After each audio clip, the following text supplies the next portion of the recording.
Thank you very much. Thank you for that really nice introduction. I'm really excited to be here, and really excited to be working with the county on what I think is, I don't know, it's a fairly ambitious kind of leading edge project. The questions and the manner that the county is asking them are, from what I've seen, pretty remarkable. Certainly for a community this size, but in sort of looking at precedents across the U.S. and Canada, this kind of an approach that is so heavy in community engagement and so thoughtful in doing it, coupled with a real intention to build urban agriculture as part of an agricultural master plan for the whole county that includes issues of rural agriculture, of farmland kind of protection and preservation, of economic issues. I think tying all that stuff together in a really kind of systemic and holistic way is really, really impressive. And so for me, it's an honor to be part of it. And I'm also really proud to be working with Intelligent Futures. They've been, they've taught me a lot about engagement, and I think their partnership with the county over the last few months has really led to some interesting questions, and the dialogue and the dynamic that they've developed, I think, also has led so far to a pretty, certainly positive process so far. So I won't dwell too much on findings that have come up so far in the engagement process, or really what I've found in my research into Strathcona County, but instead focus on sort of my perspective, some of my own opinions and projects that we've worked on that connect the ideas of food and policy and urban design together. Because I think those are things that we don't often lump together, but when we do, I personally am of the opinion that the communities that result are really livable and places that we all want to be part of. So I hope that makes sense so far. And thank you all for coming out tonight. I appreciate it. So I wanted to start with this quote because I think it captures a couple important things. The first is to remember that planning a city isn't a kind of right or wrong answer proposition. Planning a city is a process over time, and by leaving opportunities for change and amendments and corrections open, you actually leave open the possibility of getting it more right than you get wrong. I think any sort of thoughtful planner would tell you pretty much the same thing. The other reason I want to put this up here is that what Strathcona County is doing right now is opening a path for the population to assume this process as its own, opening a path for everybody to participate. And I think that right now, I'll talk about participation further in the talk, but participation at this point is really important, and it's as important as participation when there's an actual urban farm to be part of, or when there's a big educational program that's linked to a system of community gardens. There's participation as an opportunity throughout the process, and starting now by creating that path is a really important thing. So I wanted to show this next because my work is about food systems. And in talking about food systems, it's important to have, I think, an entry point that is familiar. So this is a grocery store. I think it's from the U.S. I hope it looks familiar. The prices are wrong. They're all wrong. Yeah. And the local stuff here is from South Carolina. But I wanted to put this up because it's an important reminder, I think, that most of us are consumers in the food system. And the way that we interact with the food system is going to a grocery store and shopping. And that's kind of it. A lot of us don't ask a whole lot of questions when we get there. A lot of us don't interact with many people when we are there. And so we really are kind of just interacting passively with the food system at this end. And I think that's an important thing to remember because there's a difference between being a participant in the food system and being a consumer in the food system. And grocery stores really ask us mostly to be consumers. Grocery store also gives us an opportunity to start talking about the whole food system. So if you think about a supermarket actually connects outward to ideas and processes and other entities. So a grocery store, is going to be mostly cheap food. In North America, we pay very, very little for food, actually, historically. And so grocery stores is where we have access to that. Year-round food also, we can get produce, meats, year-round. right? Anything we want. It depends on specialized industrial farming to produce those cheap food prices. It relies on global distribution networks to allow that year-round shopping. Relatively few social encounters, and a social encounter is important because a social encounter is where we transfer information and knowledge and curiosity, and without social encounters, we actually lose a community fabric. A supermarket also leads to food waste, so the sell-by dates actually increase the amount of food gets thrown away before it's actually inedible. Supermarket supports non-local economies. Most of the supermarkets we go to aren't owned where they happen to be, and so most of the profits and economic activity goes elsewhere. And a supermarket also provides a sense of abundance that in some cases isn't actually real. Most cities in North America have about a 3-day supply of food. If you go to a grocery store, you feel like there's a ton of food always. But in the event of a natural disaster or a man-made disaster, our cities will run out of food pretty quickly. And so a supermarket kind of undermines that reality. Another point to think about a food system would be a large commodity farm. A large commodity farm connects outward to both the local and regional economy. So think about the people that are hired to work on the farm. Think about the local services that are contracted to perform services for the farm or the farmer. So they contribute to a local and a regional economy. But also, if they stay in farming, contribute to the land base and the kind of the rural agricultural land base and open space around an urban area. They depend on economies of scale. So back to that kind of efficiency thing. The more efficient a farm can be, the more profitable it will be. And as a business, that's a really important thing. Most large commodity farms depend on global distribution networks. And kind of related to economies of scale, a big commodity farm depends on efficiencies to stay in business. And if it can stay in business, then the rural open space can be preserved, and the local and regional economy can be strengthened by that agricultural base. So all these things tie together, and I wanted to put this up because in talking about urban agriculture, it's important not to lose sight of all the ways we produce food in the food system. And then a community garden is another way to enter into talking about the food system.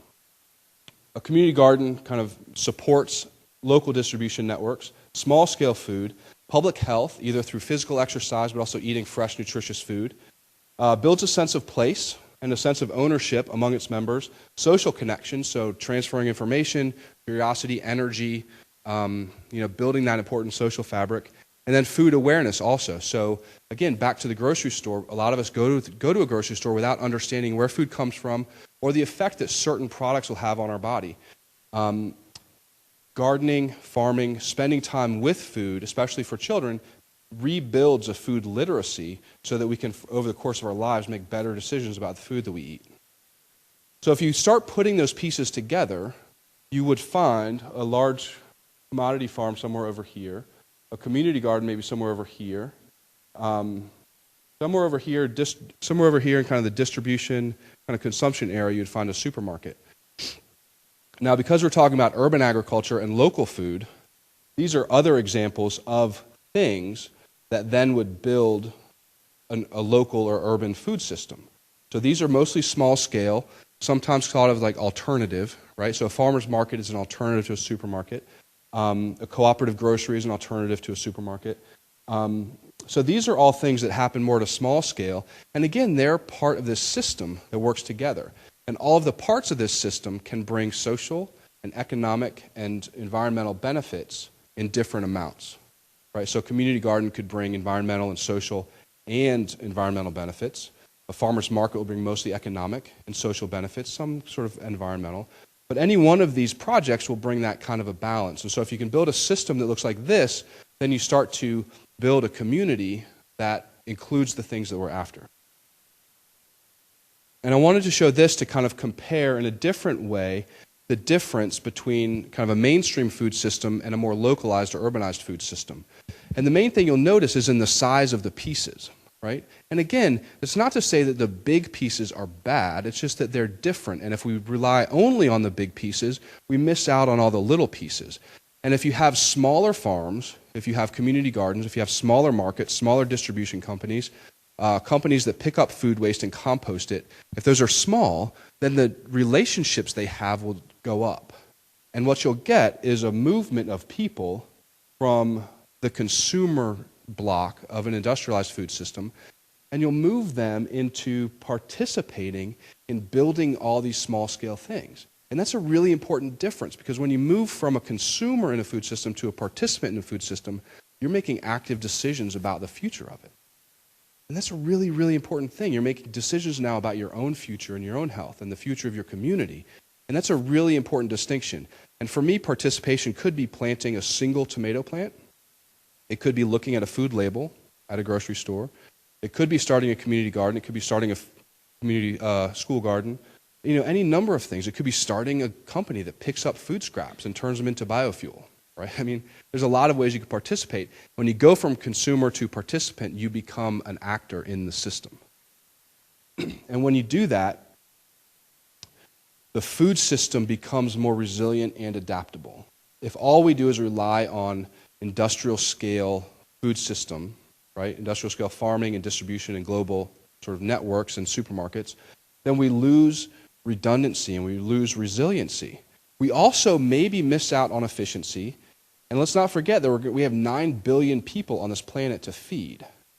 And we will need big farms and we'll need big distribution systems.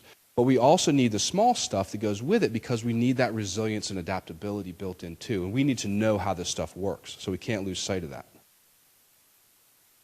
And so my work about 5 years ago, I think, really started with this quote.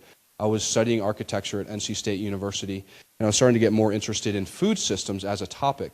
And I came across this quote, and it really gave me permission to switch from being an architectural designer, so a designer of buildings, to being a designer of food systems. So food systems are as complex as buildings. Food systems have as many different people around the table as making a big building or a big project. And it seemed to me that I could bring a design thinking approach to food systems. And this quote really opened up that door and gave me permission to do it, because if you design for food and food systems, you actually create the communities that you want. You create livable cities and livable towns. So if you do food right, then everything else comes along with it. And so in Community Food Lab, I was imagining this new role for design. It's not something that is familiar to people often. Architects do buildings, graphic designers do communication, right? But somebody who designs food systems is a new thing. So I was trying to sort of break new ground with that. And so far it's been working out. The process that we use is something that is really important, and people that work on food system problems get this. So imagine you're trying to solve childhood hunger, right? You start off over here. There's not a clear answer. There's a lot of complexity. Say you're trying to, preserve farmland, right? There's a lot of different ways to do it. Do you do it through easements? Do you do it through economic development? Do you do it through new farmer education?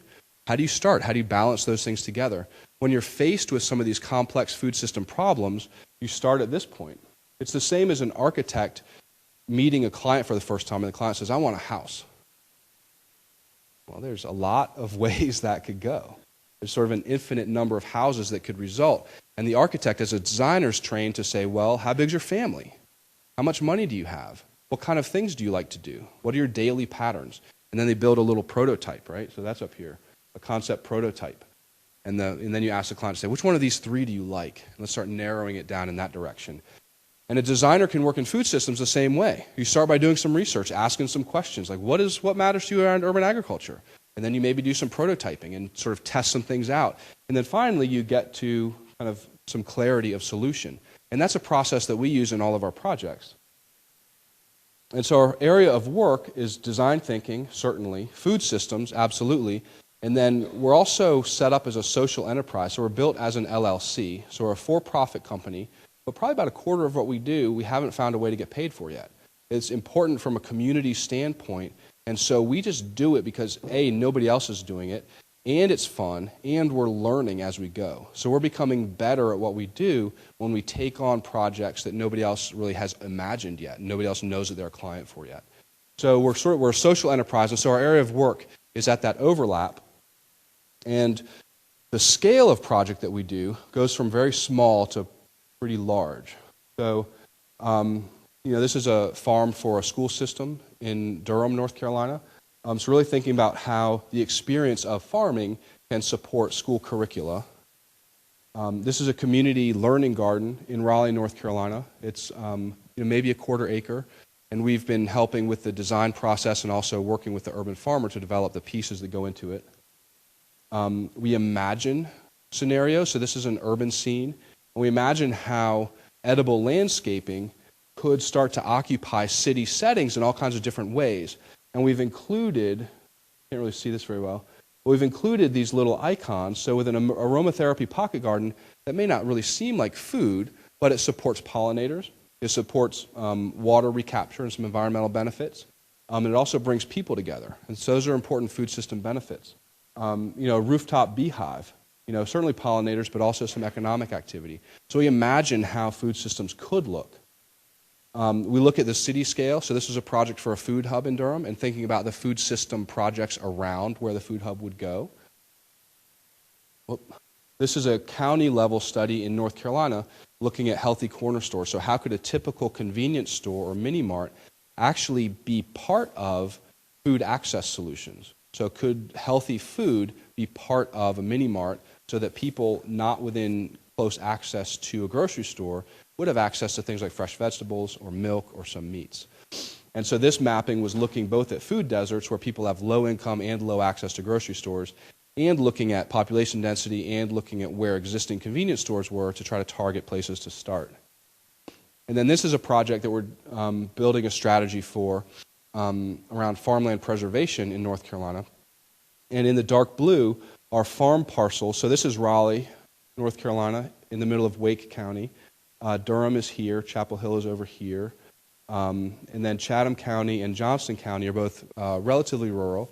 And so this study was looking at all of the agricultural parcels and ranking them based on size, amount of farmland on the parcel, proximity to other preserved land, distance from urban areas. I think there are one or two other parcels, and so the dark blue are the ones that scored highest on priority of preservation. So we're looking at ways to create now different place-based approaches because the northern part of Orange County, culturally, economically, demographically, is very different from the eastern part of Johnston County. And so now we're looking at place-based approaches for farmland preservation based on the different characteristics of the region. So now we'll get to what I said I would talk about, which is where food and urban design and policy come together. And so I'm going to run through 5 what I think are important points. They're not the only points and not the only way to talk about these issues, but I think they offer an opportunity to come at them from a few different directions. So I'll start by talking about place. So urban design, to me, one of the most important parts of urban design are creating places that we want to be and places that support healthy lives, whether that's through the physical environment. Is it a safe crosswalk? Are there restaurants that we like to visit? Are there plazas or gardens or parks that we like to visit and spend time in? And creating places is an important part of urban design. There's a group called the Project for Public Spaces, I think based out of New York City. They do a lot of thinking about this, and they score a great place based on sociability, uses and activities, comfort and image, and then access and linkages. And so they've really kind of broken it down in sort of a complex model. I mean, there's a lot of information around those rings. But, essentially to me, like this kind of captures it. So this was a sociologist that did a lot of work in New York City in the 60s and 70s. And what he found was that if it was a place that had a lot of people in it, then that was a good place, and that attracted more people. And so he studied what attracted people. Those are the size of the space, proximity to things to do, like a hot dog cart or shopping, places to sit, sun versus shade. He looked at the things that would actually attract people. And what he found was, he found a lot of things, right? But this to me kind of captures it. If people like to go there, then lots of people will like to go there. And if people help make a place and invest it with their own time and energy and love, it's more likely that that's going to be a place that people want to go. So one way to build that is to just activate it, right? So this is a street through downtown Raleigh, and it's a food truck rodeo. There's like 60 food trucks show up for this thing, and thousands of people go. It's about a 12-block stretch of Raleigh's Fayetteville Street, so the main street downtown, and it's this massive carnival about 6 times a year during the summer. And so they just get people out, and if there are a lot of people, you guys know this, if there are a lot of people, other people want to go. And this is a community garden volunteer day, And what we found is there's kind of a threshold. If you can get a few people out, you can kind of get the core crew out, but as soon as you hit sort of a tipping point, then people will tell their friends, neighbors walking by will stop and ask what's going on. You see a lot of people around, and more people will come. And then this is part of a Better Block project. So Better Block is something that started in Dallas, Texas, and has now expanded probably globally by this point. But it's a process by which a community decides to make a block better. All kinds of different ways to do that. And this is one where they built a garden plaza. So for me, I can easily imagine these sort of wrapped hay bales, probably, filled with food gardens inside. And so this could last for a whole season. It could be temporary. Like, how do you use a space that's sort of unloved in a city that has a lot of potential? But maybe 3 years from now, it's going to get developed. Well, here's a solution. You could pop this up pretty cheaply, right? And all of a sudden, you have a place where people are going and place gets established. So then places are really built around physical spaces.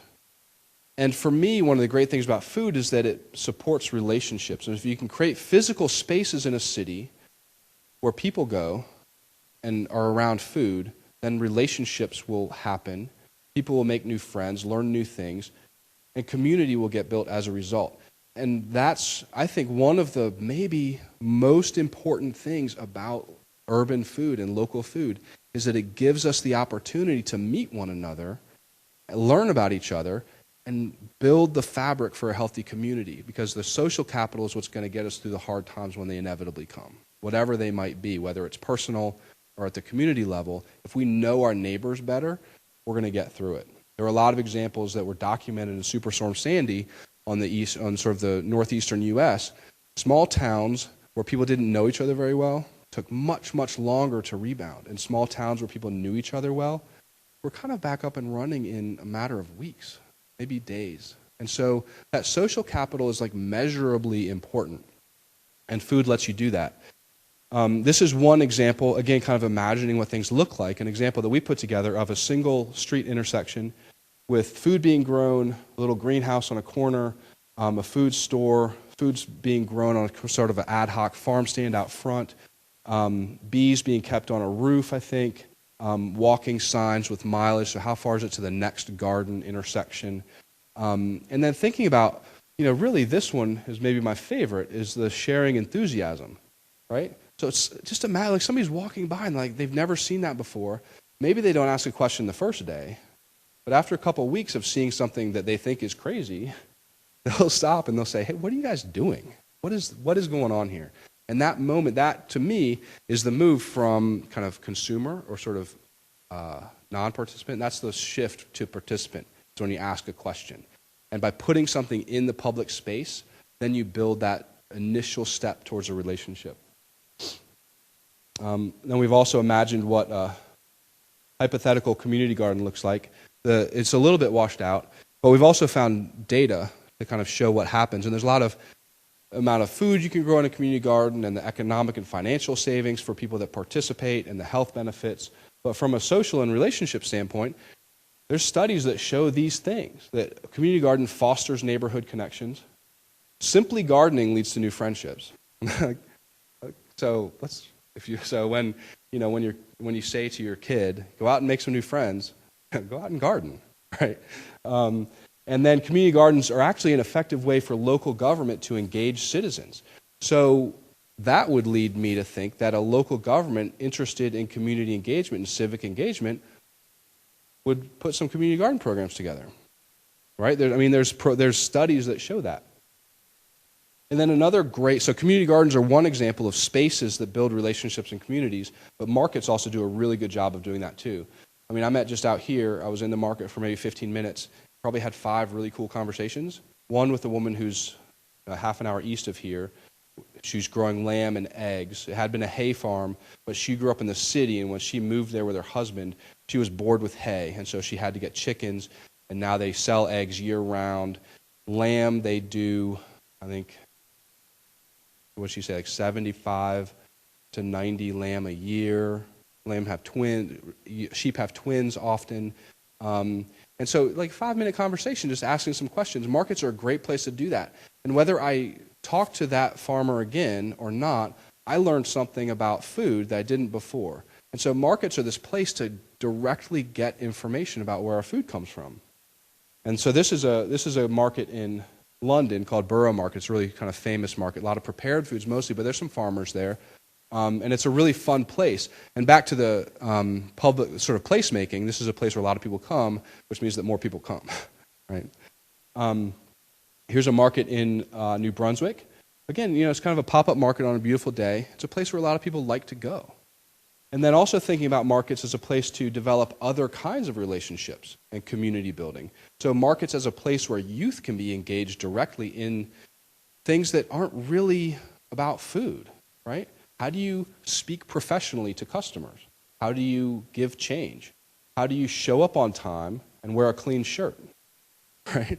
I mean, there's some like basic intangible stuff that markets allow you to develop. And, at the same time, they're learning about food. So either the corollary benefit is that they get some sort of job readiness and professionalism, right? Or the corollary is they learn how to cook fresh, nutritious food. Like, depending on where you're starting from, you're getting these corollary benefits. And so, a lot of that stuff, kind of building relationships, making places and spaces, are about participation. And at the core of this, I've been saying from the beginning that a supermarket is about being a consumer, and a localized food system or an urban food system is about being a participant. And participating really matters. And you can participate in a food system that's up and running, but you can also participate in a process like this one, where the food system is really being designed through policy and strategy. There's some real kind of open space to design what it's going to look like here. And the opportunity to participate is what's going on. And I wanted to point out also that there's a dual nature of participation in urban agriculture. And I hope I get this right. That, maybe I won't. I should look at my notes. This one's important. I feel really good about coming up with this cleverness, but I'm going to get it right anyway. Urban agriculture is an invitation to participate, right? And so a community garden, farmer's market, it's an invitation for people to participate. And you can participate in making it. But at the same time, I think I captured them both at the same time. Darn. I knew I was going to get it wrong. Let me back up. So you can participate to make an urban food system, right? You can participate in all different parts of it. You can actually be the actors that do that. The other side of it, the dual side, is that urban agriculture is actually a tool to drive participation. Back to the community garden that fosters civic engagement, that urban agriculture actually can build participation in a city. So if you're a city interest, you can build participation by using urban agriculture. And if you're people in a community, you have a way to participate in urban agriculture. I knew I was going to, I don't know. You guys were like shaking your head. You're like, I don't think you got it right. I didn't. But a couple more ideas about participation. One is that the whole food system is suffering from a crisis of participation. We're too far from where food is grown. Generationally, we've lost the ability to cook food, to know food, where food comes from, to make good decisions about it. And that's because we're not participating anymore. Like 2% of our population, at least in the U.S., is probably similar here, is actually involved in the food system, right? And so that other 98% is kind of kept away from it, and the big commercial interests are fine with that. They're fine with you just showing up at a fast food restaurant. They're fine with you just going to the grocery store and buying frozen entrees. They're fine with that. Just keep spending money. It's up to us to participate, and that's where the crisis is, right? So to counter that, there are opportunities to participate at every stage in developing urban agriculture and local food. Right now, we're at this kind of vision and strategy stage, right? Really early phase. What matters? What are our values? What do we want out of a community, right? Voice matters in that. And then when it comes around to designing something, participation matters in that too, because if you get the design wrong that people don't like, people aren't going to go. People aren't going to use it.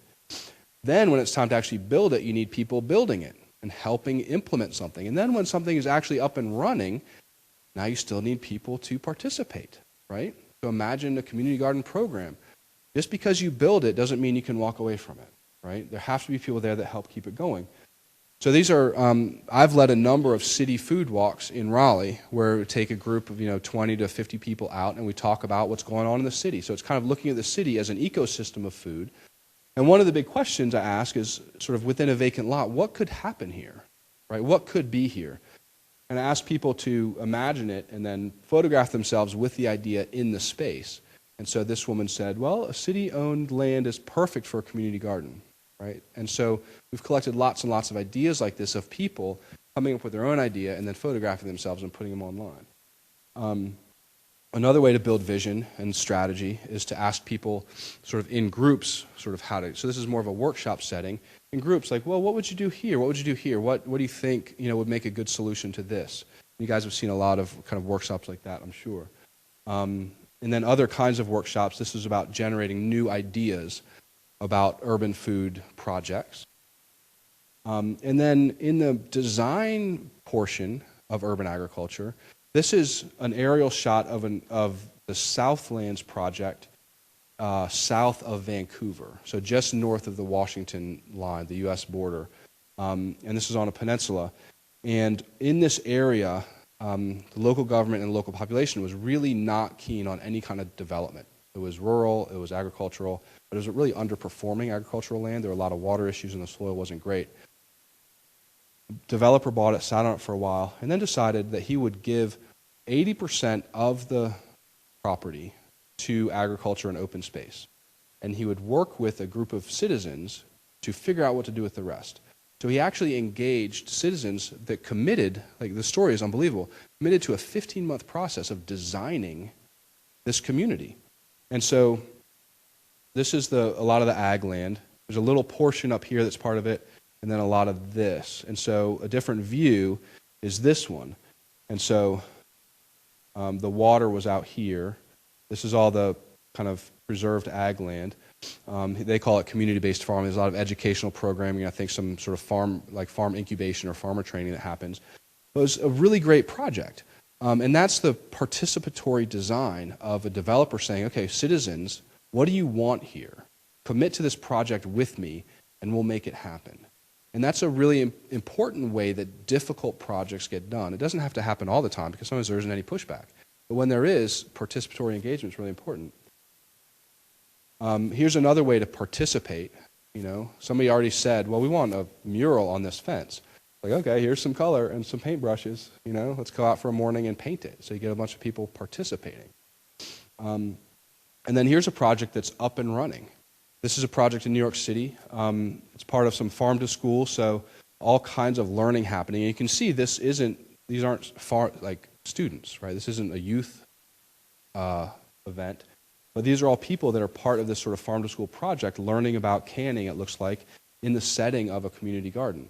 So once the community garden's built, and you say, we want to have food programs here, you still need participation, right? And so all the way along, whether you're coming up with a vision, building the strategy, designing the thing, building the thing, or running the thing, participation matters. And those are all places for people to plug in wherever they're comfortable, right? For some people, it's going to be one part. For some people, another. For some people, it's going to be starting a business that has nothing to do with anything I've shown that is something new for the food system, right? So it's about everybody finding their own place to plug in. Now, urban ag doesn't solve everything, right? I mean, it solves a lot. I'm biased. But it doesn't solve everything. And it's important to keep in mind what urban ag does and what urban ag doesn't. I hope I got these numbers right. But let's assume that there's 68,000 people in Sherwood Park. And let's assume, and these numbers vary, that it takes an acre of land to feed one person a typically Western diet. Then it would take 68,000 acres to feed Sherwood Park. Now, if you looked at it just from urban agriculture, you would need, 4 or 5 Sherwood Parks. That's not going to work. So let's start by recognizing that urban agriculture is not going to feed entire cities. That's an important thing to remember. Because sometimes urban ag visions can get a little bit ahead of themselves. And it's important to keep in mind what the actual potential is from a food production standpoint. There's other benefits. There's social, there's local economy, there are environmental benefits, right? But from feeding whole cities, urban agriculture probably isn't going to do it. Now, there are things like this that take an acre of land and make it as productive as, this probably makes it as productive as 20 acres of land. So it's probably a 15 to 20 time improvement by making it indoors, by making it hydroponic, and then by stacking like 12 layers of trays, you're really increasing the productivity, right? And that's pretty impressive. But when you look at this, I mean, this is mostly lettuces and greens, and that's awesome. We all eat salad. A lot of us eat salad. But the next thing to remember about urban ag is that urban ag has difficulty filling all of the needs of a typical Western diet. If you look at meat, if you look at grains, if you look at root vegetables, if you look at all the things that a typically Western diet wants, it's hard to grow those in hydroponic trays, right? And so I think it's important to remember that urban agriculture can scale up. We can have big projects, like big greenhouses that are super productive, but it's important to remember that they aren't growing everything that we all need to have like happy lives and feel fulfilled. For some of us, that's not the case. For some of us, it might totally work, but for most of us, urban agriculture isn't going to provide everything we want. Also then looking at urban agriculture from a commercial standpoint, not all projects actually are viable. And so there are kind of two ends towards viability in commercial urban agriculture. On one end is the small and the simple, right? So really, really focusing on what a human can do with their hands, right? How long does it take to walk or bike between things? How long does it take to walk between rows? How long does it take to pick, 3 feet long of a row? And thinking really in terms of efficiencies on a human standpoint and keeping things small and simple. And so projects like this one, so imagine this farmer has a 1/10 of an acre plot here, and it's a borrowed piece of land, and he's got some free land that the city gave him, maybe half an acre somewhere else, and he's got, 8 or 10 pieces like that. That can actually add up to a viable income for 1 to 2 people, right? And they're not going to get rich, but they can do it for as long as they want to, as long as this sort of things are under control. So small and simple is one way to go. And then more capital intensive. So this is a greenhouse in Montreal that grows lettuces. It's called Lufa Farms, and they've expanded to Boston now, and I think maybe have 2 greenhouses like this in Montreal. Very successful business. They're really good at raising money, and technically they figured out all the kinks, right? They got a system that works. And so urban agriculture also really works on that scale. You have to scale up. You have to take now advantage of technological efficiencies. And you have to do something that fits within an urban context. Things in the middle, from a business standpoint, have a little bit tougher time surviving. So a 2-acre farm maybe isn't going to be sort of as easy if you start to add in some kind of more advanced things or capital intensive things. If you have to buy nicer tools, if you have to buy a truck, for instance, when you get to like 1.5 acres or 2 acres and you have to buy those extra pieces of equipment, the returns start to not work out. So you either go big or you go small, right? That's for commercial viability. Remember, there's commercial and then there's social and environmental, right? So it's about finding the benefits that you want to pull out. It's also important to not let conversations about urban agriculture obscure the fact that the urban-rural connection is important and that our rural agricultural base is key in a place like Alberta. It also goes for North Carolina. Agriculture is our #1 industry, and that's not based on small farmers market farms. Small farmers market farms are awesome, but that's not what drives an economy like that. And that's not what keeps land like this open with heritage and sort of cultural preservation and all the things that come with it that are really important. And so urban agriculture is fantastic. I think it works for a lot of levels, but it's important to keep in mind that it has to work on a continuum from urban to rural. And then also in urban agriculture, not everybody's going to see a project the same way. I look at this, I'm like, that is awesome. That's so creative. They're using things in new ways. It's a little bit junky, but man, look at that lettuce coming up. And other people might look at this and say, I don't want to live anywhere near that, right? So kind of, on lots of different issues, when we get into cities, there are lots of things that can be points of contention. Like one person's perfect neighborhood actually can include things that other people might really not want there. And solving those and negotiating what's appropriate where, right, the right place for the right thing is an important part of policy. And so the last point is policy for the communities we want. So in creating the rules, in creating the guides, in creating the things that we all agree are important and how to do it, the policy is actually the framework that can hopefully get get us all moving to a place that we all agree on, right? Or if we don't agree, at least it gives us a way to resolve our differences. And urban agriculture is an emerging area of policy, right? There are a lot of cities that have not, like Raleigh, for instance, 3 years ago did not have a definition of community garden in their Unified Development Ordinance. And so a community garden was illegal, right? And that's not uncommon. This is a new area for cities to be developing policy around. And so how we do it will demand a lot of thoughtfulness. It really wants a lot of engagement. And it also really wants dialogue around it, right? We need to treat this as that first slide showed, a process, right, of planning the city that we want. One way to sort of start building what that policy is to talk about policy in the places that we want to replicate. So you can imagine this group of people having a conversation, and maybe someone says, wow, this community garden is really great. Look at these kids involved, and there's families involved. This is awesome. How do we make more of them? How do we make this bigger? How do we support lots of these? And so those kinds of initial questions can come out of visiting and learning about and sort of getting more informed about the things that we maybe like and want to create more of. And that's a really important question for policy is like, how do we make more of these? That's great, right? I mean, that's an important kind of simple way to come at it. A simple example of a policy would be for a municipality to say, okay, if you're going to have a community garden, we want you to put a sign up. And on that sign, put the name of the garden. Definitely put your opening hours, because if you're going to have a community garden, we want people coming there. We want them to know when they can come and be part of the garden activity. So put your hours on it, and also put a phone number on it or a contact. Because if something goes wrong, we want the neighbor calling the point of contact. We want to know that they can find a person to have a conversation with about whatever issue it is, right? So they can actually start developing kind of that engagement around this community garden. So that's just one idea. And so you can imagine, so this is actually a community garden in Australia, of all places. Google's great. The internet's awesome. You can find things from Australia without going. But this is a community garden in Edmonton.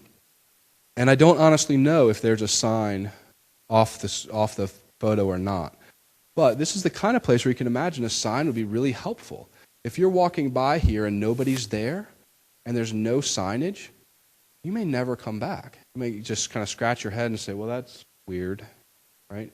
If there were a sign, you might come back. You might say, oh, Saturdays I can find out more. Oh, that sign is really cool and artistic. I'll come back, right? So that's an example of a policy where a municipality could say, oh, yeah, for community gardens, do all these things, and then add a sign, right? So it's just sort of one example how policy can lead to engagement, better governance, which is more kind of citizen-based governance. And so other things that could happen in policy, and these are things that also often come up in kind of commercial agricultural conversations, but also just generally for urban agriculture, better definitions for urban agriculture. I talked about community gardens before, but really defining clearly what an urban farm is, or a rooftop garden, or a market garden, which in some cities is a commercial farm that's really small and low tech, that's meant to be a good residential partner. So if you have a vacant lot in a residential neighborhood, could you actually have a small farm there that was a good neighbor in a residential area? Like, what would that look like, and what kind of really restrictions would you put on it to make sure that it fit the place? And then more permissible zones for urban agriculture. So if you get the rules right, then expand the places where you could do things, right? So that, because here's the thing about expanding the definitions and the zones, is that if you have creative people that want to start a community garden or want to start an urban farm, often the first barrier they run into, they'll stop. And so if the first barrier they run into is, oh, well, we can't do that in this part of town, then you miss out on that creativity and it goes somewhere else or it just dries up. And so opening the city zone to foster and really support that creativity gives you a chance to capture it. Access to public land, free or reduced fee municipal water. Some of these get kind of contentious, but they're a wish list, right? So if you're in urban ag, you want more, right, to support your project. Neighborhood-based hubs for distribution and storage and processing. So could you have a small commercial kitchen with a walk-in cooler as part of a community center? So if you were a farmer in that neighborhood, is there a place where you could kind of store your stuff, maybe use the kitchen a little bit, and kind of help add value to your operation? And then getting sort of public institutions to agree to purchase food, and then free compost from city operations. Those are all things that can be part of a system of supporting urban agriculture. Another thing that's out there are this increasing number of toolkits. So this is one example that is probably my favorite right now, but it goes through all the different things that comprehensive plans or strategic plans or your municipal development plan can use. There's a lot of standard language that you can just pull from. It gives you lots of sort of best practices. They looked all over the country. It's based in the U.S., but I think a lot of the principles would certainly apply here for how to make good policy around urban agriculture. And it gives you everything.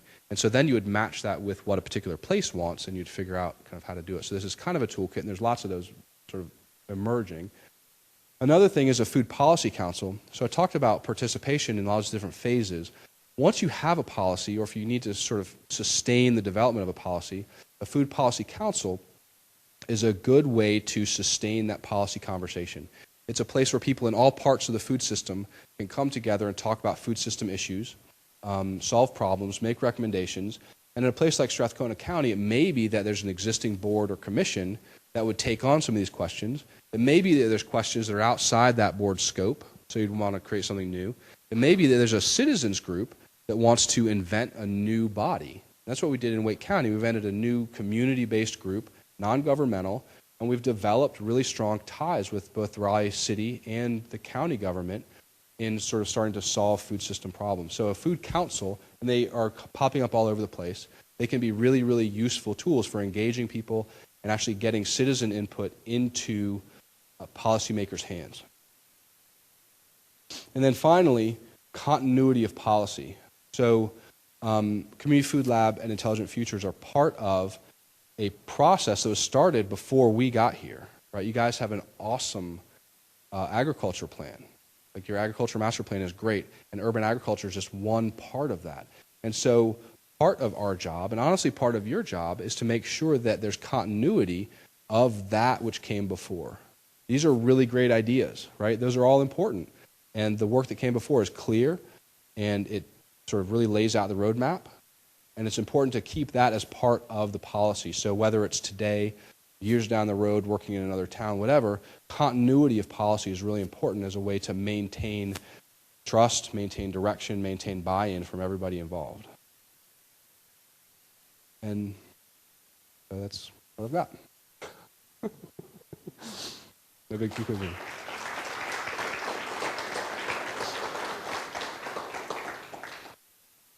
And I'm not sure what our time is like, but I guess I didn't go too long. Is there time for questions, I hope? Are there any questions?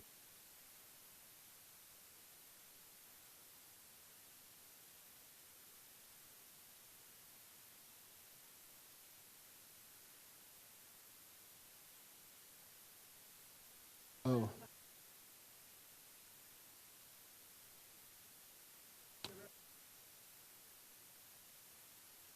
No, that's a good question. So the question is, so I said that 2% of people in the States are involved in the food system right now, and then I've also been talking about participating by looking at a food label or growing a tomato.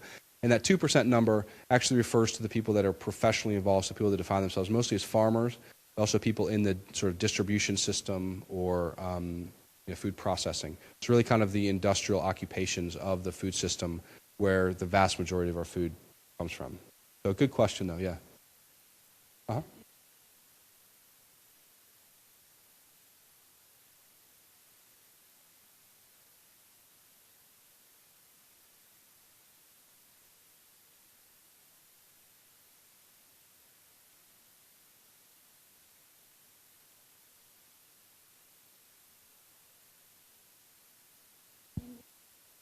Mm-hmm.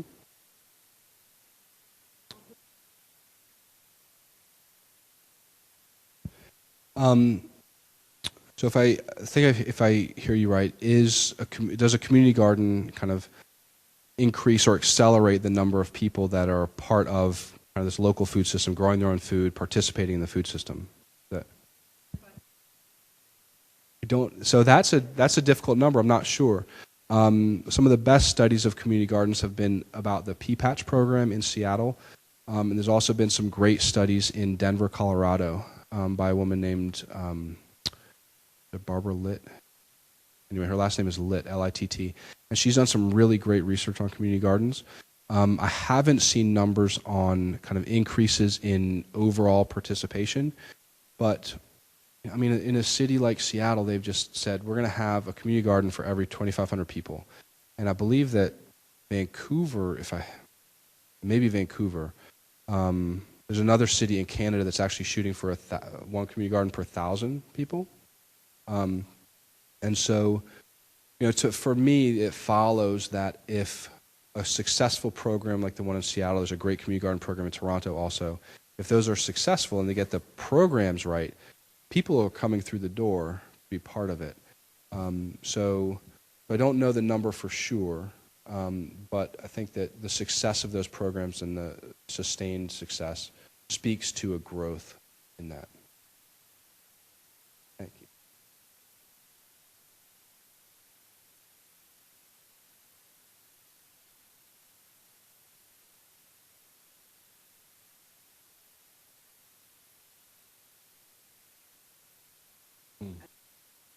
Right, so there are lots of models for a community garden, and in the broadest sense, a community garden is where a group of people garden a piece of land together. The way that can be set up, there are a lot of different variations on that. It could be that the group of people actually literally have the whole thing and they all take part in growing everything there and harvesting everything there and then sharing everything that grows. Sometimes they may give some away to charitable causes, other people, they may sell some. Another model is where everybody gets their own plot. And so those plots could be 4 feet by 4 feet, they could be 4 feet by 10 feet or larger. Sometimes you have to pay an annual fee to get that plot, sometimes not. For public ones, you might not have to. Or for nonprofit organizations who want to develop gardening in a low-income neighborhood, for instance, they may just have to enroll and be part of an educational program and get the plot. So those are the two main ones, that everybody gardens together and then shares together, or everybody has their own plot that they take care of individually. There are other kind of variations. Educationally based gardens can be called community gardens, but those are kind of the two main ways that they're set up.